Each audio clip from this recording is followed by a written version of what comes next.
You could show me things. Hey guys, it's Jacoya of Jacoya Gems.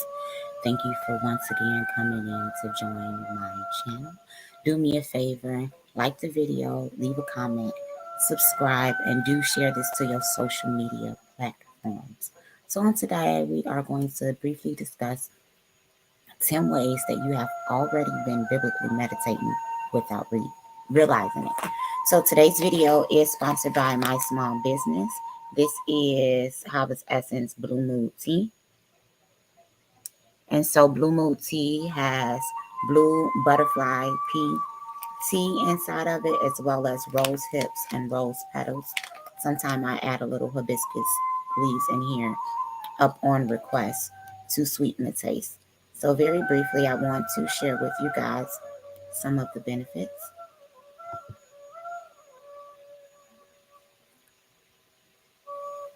And so some of the possible benefits of butterfly pea flower is that it's good for weight loss, helps boost the metabolism, natural pain reliever, mood enhancer.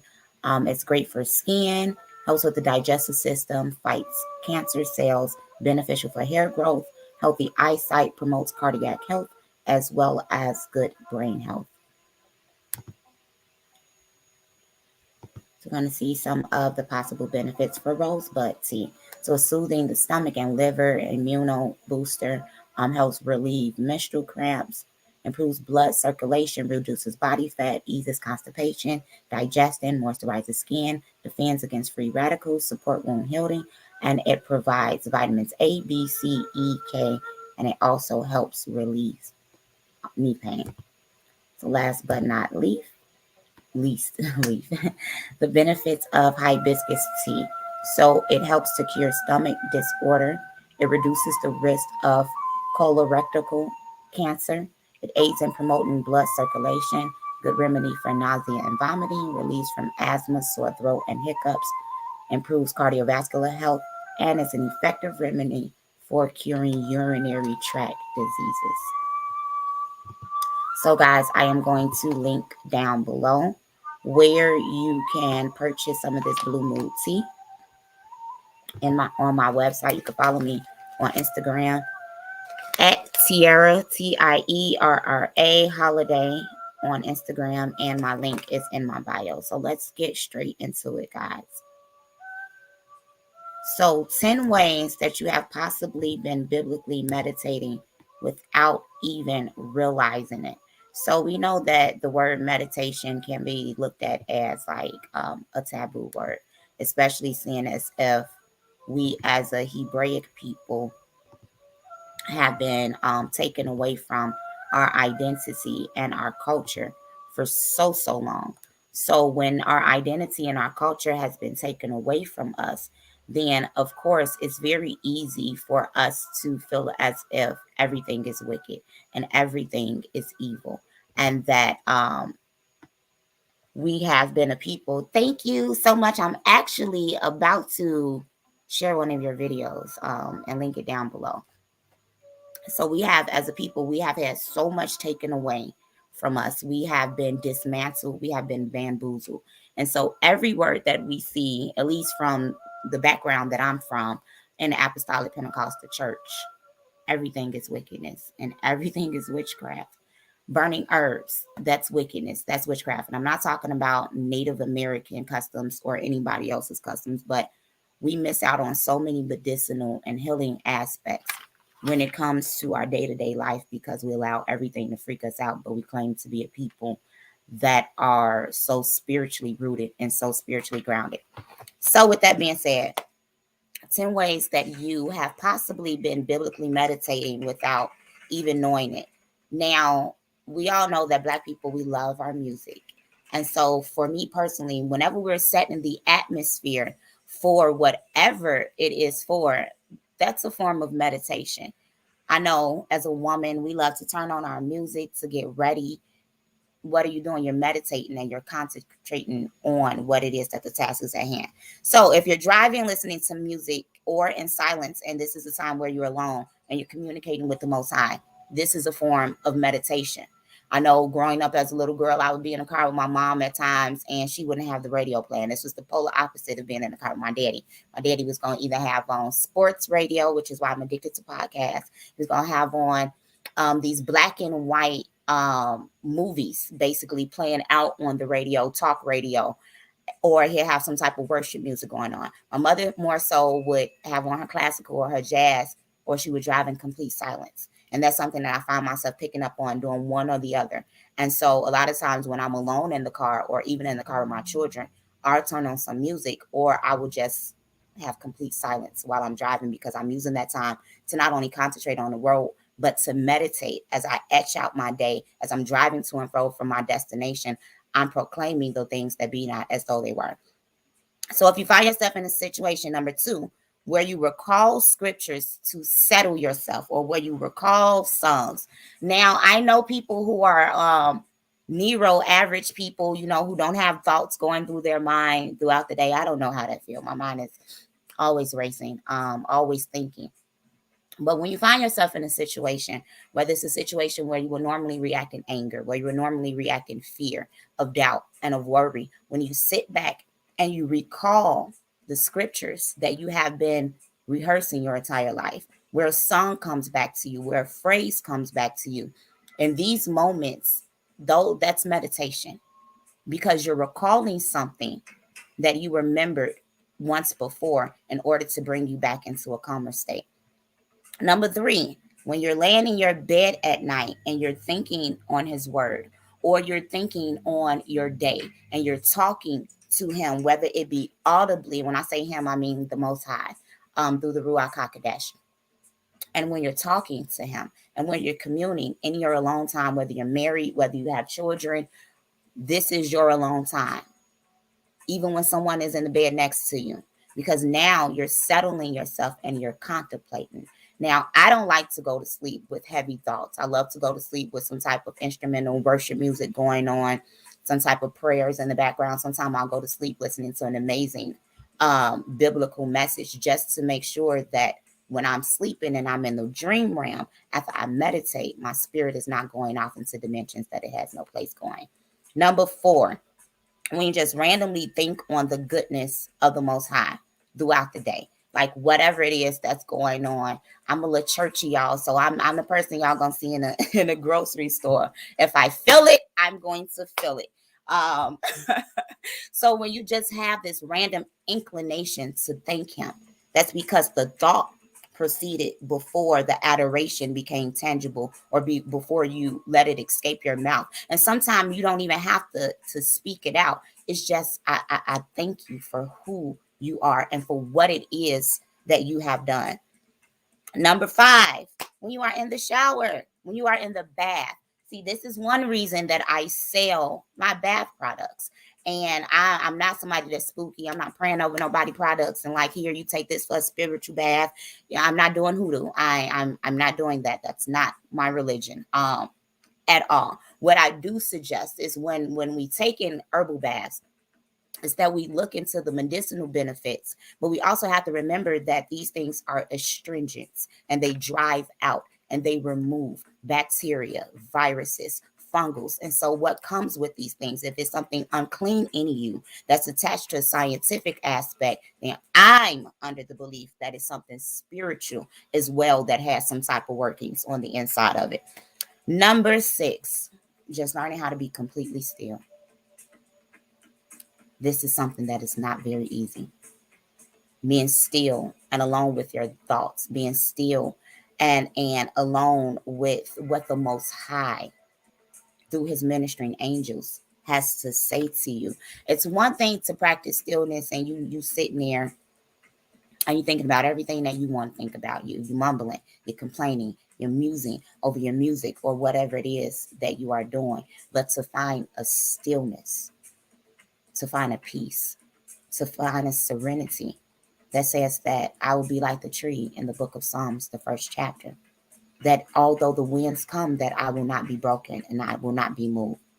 So I'm going to add up the last ones. When you're constantly thinking on something, this is literally repetitious, a repetitious thought.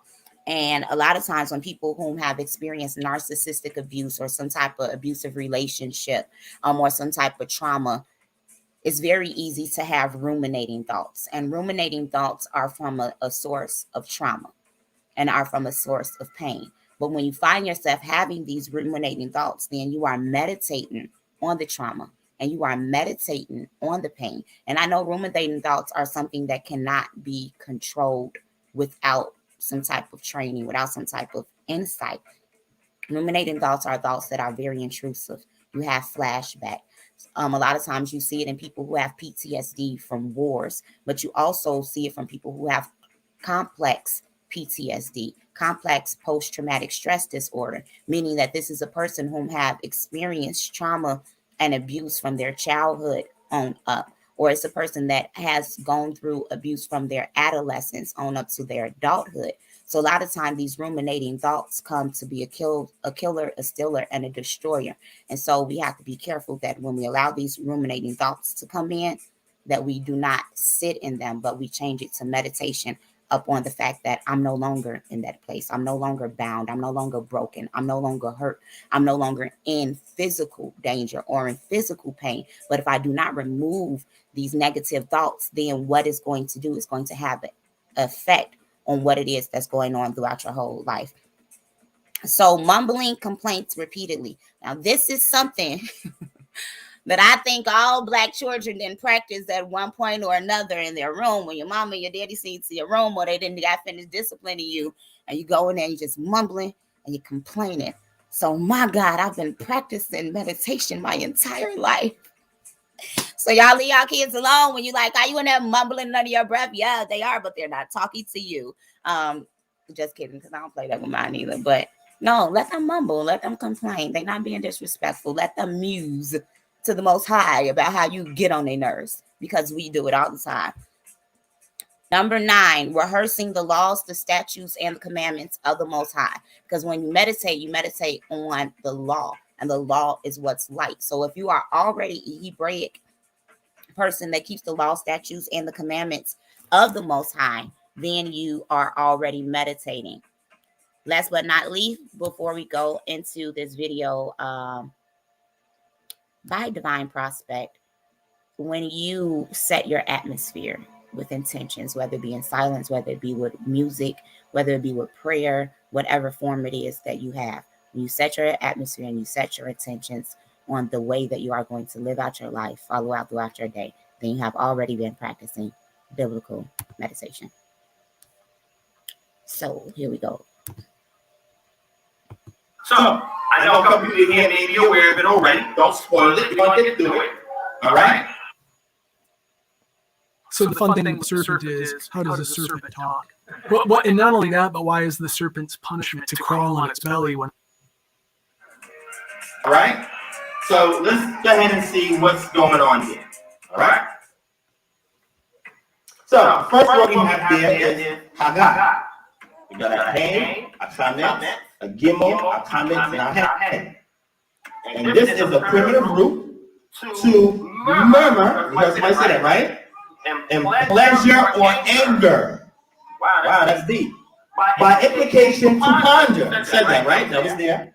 Imagine, meditate, mourn, mutter, roar, soar, speak, study, talk, or utter.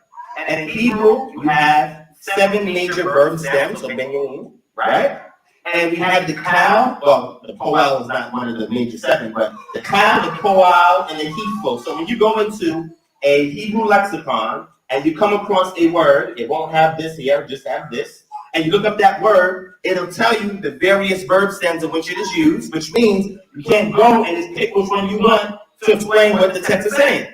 You have to read the Hebrew and see how the verb is conjugated in order to understand which one of these verb stems that the actual text is being explicitly upfront.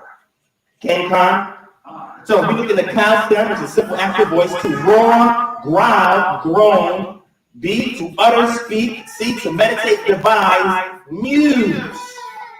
Imagine, as you can see, I have something in blue. Second definition in the poal verb stem is just to utter, and in the Hebrew stem it means to mutter. That's interesting.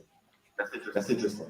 Looks slightly different than what we just read earlier. Okay, let's keep going. Siyak or siyak. We're going to get into what this is right here. That's why I have the asterisk there, but let's go through this. It's a primitive root. That means you can't break it down any further, right? This is your trilateral root. Can't get down no further. A primitive root, to ponder, i.e., by implication, converse with oneself. Wait, hold on. So people tell you talk to yourself, you're crazy. I know I heard that. Sometimes I talk to myself, not because I'm crazy. It's because I'm doing this. But people don't understand because they have not researched. They say, man, you crazy. What you doing talking to yourself? I'm meditating. You meditated. Supposed to be quiet, supposed to be still. Now, let me show you what this means in scripture. Oh, that's interesting. But then it says, with oneself and hence aloud. Wow. So there's some form of it being audible enough for it to be receptive to the inner ear. That's interesting. Because that's not what I saw earlier. Okay, I'm not saying that's bad. I'm just saying if you're saying you're an Israelite and you're going by the book, that's what the book is saying. Or transitively utter, commune, complain. Wait, you saying I'm supposed to be still, empty my mind, but it says complain. Wow, that's interesting. Declare, meditate, muse, pray. Whoa. Wow, that's deep. Pray. So meditation is a form of prayer? Interesting. Speak, talk, with. We have the first definition in the cow stem. A, to complain. B, to muse. Meditate upon, study, ponder. C, to talk, sing, or speak. Sing? Sing? What? What's going on here? Okay. And a polar stem, it means to meditate, consider, put forth thoughts. Interesting. So what we have here is a little feature in biblical classical Hebrew called the furtive patach. Does anybody know what the furtive patach is? Raise your hand. That's one. That's it? Nobody else know what the furtive patach is? Has to do with phonology in Hebrew. So I put it here to help you all out. When a word ends in a hit, ayin, or mapik, which is a dotted hay, and you'll see that in Psalm 68 and 4, when they give you the name for Yah there, there's a mapik there, in the dagesh in the middle of the hay, and has a patach vowel. Patach is what? Elongated or shortened form of the ak sound. Thank you, shortened form. You first pronounce the vowel, then the consonant. Now wait, slow down. Anybody who's familiar with the grammatical rules and the phonology of biblical Hebrew, what is the right order and what's the pronunciate a word? Consonant, vowel, consonant, maybe vowel, right? Or consonant, vowel, consonant. Can? But now we have a very unique situation with the furtive patach. Exception, there we go. Exception. But with the furtive patach, in this case, now we see siyak. And this is interesting because we have the shin, we have the what? Hirik, the yod, the hit, and there's a what? Patach under the hit. How is that possible when, if we're looking at CBC, it's supposed to end with hit, and this should obviously should be under the yod, if we're just looking at it from standard orthodox grammatical rules. But in a furtive patach, just like in the word ruach, you know that word ruach? Okay. It also has a furtive patach, which means you pronounce this, right? The ak, this right here, and the hit. And when you first pronounce the vowel, then the consonant, right? The ak, and then the accent falls under the preceding syllable. So in here we have C, so that means the accent or the attenuated pronunciation would be over the yod, where you put emphasis on this syllable, the C. So that means you put more emphasis on this, lower emphasis on the patach. And as you get into learning Hebrew, you'll understand these features. I just thought I bring it out because it's there. And if people who know Hebrew, maybe not familiar with the furtive patach, and say, wait, why does that look like that? It's interesting. Because if you see the Hagah, you don't see nothing under the head. There's no vowel pointing or diacritic mark under the head. Can? It's a little nugget for you to go back to research. But the fertility patah is being shown here as a feature of this word siyach or siyak. All right. Now let's move forward. Every craft business starts small, but to make it happen,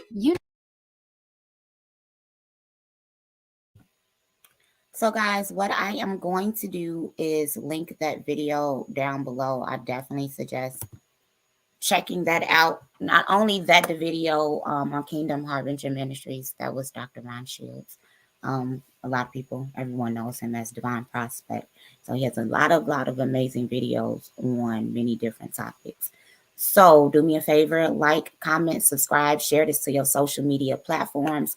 Meditate on the word of the Most High before you allow people to get you out of character or to go back to the character that you're trying to break, if we're being honest. Meditate on his goodness. Meditate on his words. Do not hold your complaints in. This is how we end up with a lot of different things going on in our bodies because we hold things in. Our bodies are houses and it harbors everything, whether it's spoken or not spoken. So be good to yourself. Share this on your social media platforms. Once again, this is Jacolia of Jacolia Gems signing out. And I do appreciate you guys for joining my channel. 2:30, baby, won't you meet me by the beam? Too early, maybe later, you could show me things.